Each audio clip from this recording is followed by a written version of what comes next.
కాబట్టి అందుకే ప్రభుపాదుల వారు ఫస్ట్ ప్రపంచానికి ఇచ్చింది భగవద్గీతనిచ్చారు. కానీ ప్రభుపాదుల వారి యాజ్ ఇట్ ఈజ్ చదివిన తర్వాత అందరిలో నేను కానీ ఎంతోమంది లక్షల మంది మారారు.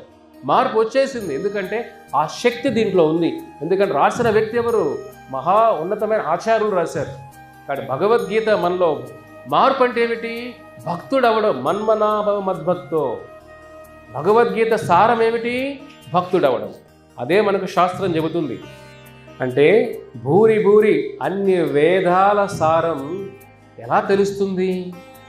ఎన్ని పురాణాల సారం ఎలా తెలుస్తుంది అని ఇతిహాసాల సారం ఎలా తెలుస్తుంది? చూడండి, అడుగుతున్నారు వీళ్ళు ఇక్కడ.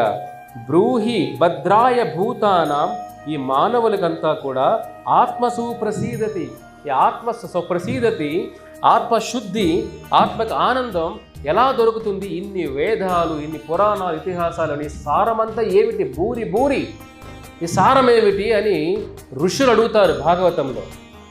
ఆ సారం మాకు చెప్పయ్యా. అన్ని పురాణాల, వేదాల, ఇతిహాసాల సారమే భగవద్గీత.